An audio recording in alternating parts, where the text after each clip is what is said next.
Hello, in this video we're going to show you how to make a Valid8 dashboard. So the dashboard contains three elements: the total number of emails that have been checked, the return status of each of those emails, and a breakdown over time of how your email addresses are performing. So if we look at how this dashboard is built, it consists of three different reports, and we'll dive into each one of them now.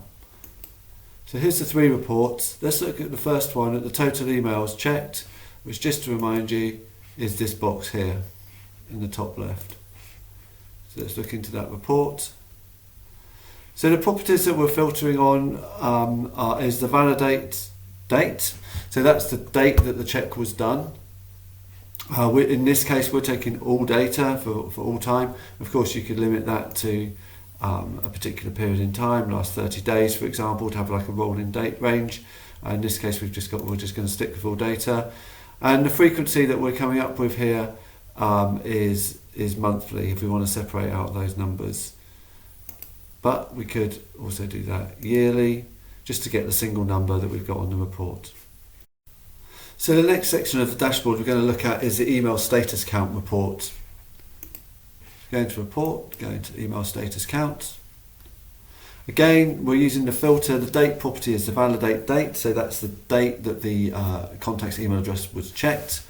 And we're going to use all data,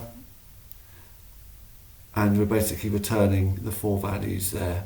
So if we look a little bit deeper into how this report's actually put together, we can see that we're displaying the validate status and the count of the contacts with that status. So the validate status field is a contact object property.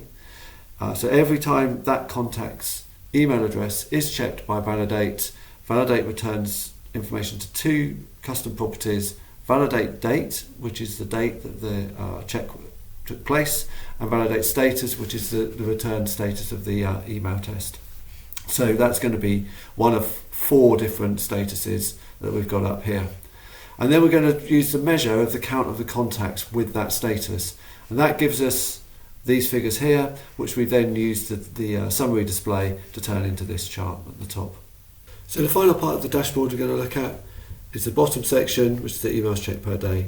So if we go to reports, emails checked per day. So we can see again the filter we're using is on the validate date range.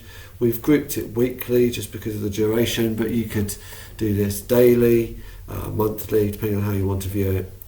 If we click into customize it, and you can see here we're using a line chart.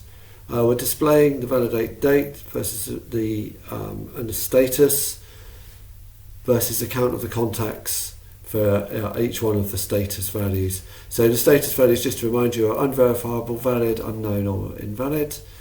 And we're counting the number of contacts within each of those that have got each of those statuses per date.